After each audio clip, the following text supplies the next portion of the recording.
Su señoría, esta defensa considera excesiva y desproporcional la medida cautelar de prisión preventiva solicitada por la Fiscalía, con fundamento en el artículo 19 constitucional y el artículo 6 del Código Nacional de Procedimientos Penales, toda vez que no cumple con los principios de proporcionalidad, idoneidad y mínima intervención que rigen las medidas cautelares.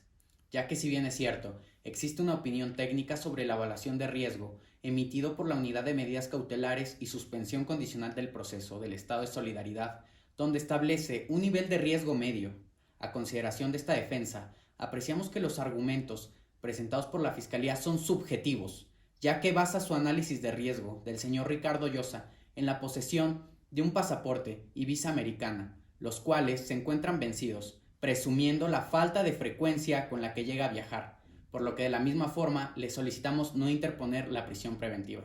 a lo que enseguida exponemos.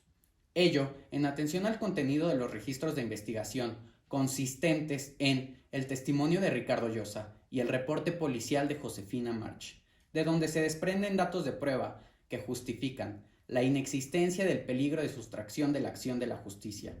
ya que de la misma opinión técnica sobre la evaluación de riesgo emitido por la Unidad de Medidas Cautelares y Suspensión Condicional del Proceso del Estado de Solidaridad, con fecha del 17 de marzo del 2017, en el cual establece datos de prueba para afirmar que el señor Ricardo Llosa cuenta con arraigo en el Estado de Solidaridad,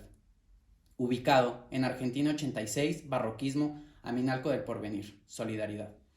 Inmueble que fue heredado de su madre, donde reside con su esposa, la cual depende económicamente de él, y con una relación matrimonial desde el año 2014.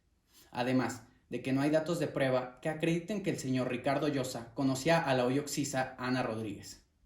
Del mismo reporte policial de Josefina March antes mencionada, se desprenden datos de prueba que permiten justificar la inexistencia de conductas del ciudadano Ricardo Llosa que constituyan algún tipo de riesgo, ya que en todo momento mostró cooperación con las autoridades. Ahora bien, en cuanto al máximo de la pena, la Corte Interamericana de Derechos Humanos estableció en el caso Chaparro Álvarez contra Ecuador que la simple duración de la pena no puede considerarse como factor de riesgo para la imposición de medidas cautelares, por lo que la medida cautelar señalada es desproporcionada. En cuanto al comportamiento del señor Ricardo Llosa, no ha mostrado ninguna actitud que permita suponer un riesgo de fuga,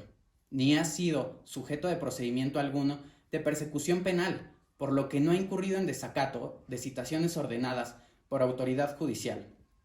Por último, su señoría, no existen elementos objetivos presentados por la Fiscalía que permitan presumir que el ciudadano Ricardo Llosa represente un peligro de obstaculización en el desarrollo de la investigación o que pueda influir en la declaración de testigos o autoridades, ya que nunca ha tenido contacto con la contraparte o familiares, además de que ha sido cooperativo con las autoridades, ni mucho menos representa un riesgo para la investigación o testigos o la comunidad, pues nunca realizó ninguna acción de agresión en contra de la hoy occisa Ana Rodríguez o los testigos, es decir, que no se tratan de hechos violentos, ni ha expresado de forma alguna la intención de tomar represalias contra los testigos, aunado a que se trata de una persona trabajadora, de familia, y que no cuenta con antecedentes de carácter penal como se advierte en la propia investigación. Es por ello que la medida solicitada por la Fiscalía resulta trascendente para sus actividades personales, laborales y de desarrollo personal. Además de que con la imposición de esta medida, la Fiscalía está dando por hecho que el ciudadano Ricardo Llosa cometió un delito, cuando lo que debe de prevalecer es la presunción de inocencia. Es por ello que las medidas solicitadas por la representación social no son idóneas ni proporcionales, toda vez que existen medidas menos lesivas, suficientes para garantizar la comparecencia del señor Ricardo Llosa en juicio y evitar la sustracción de la acción de la justicia.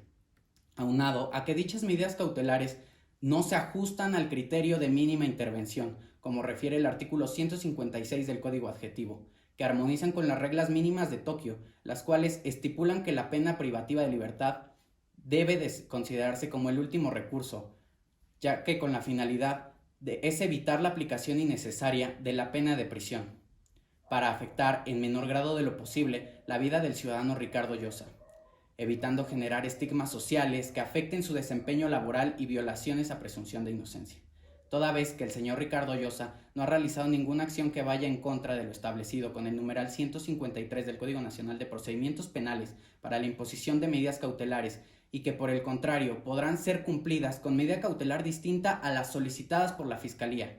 Esta defensa le solicita desestime la petición realizada por la Fiscalía y únicamente determine para garantizar la comparecencia en juicio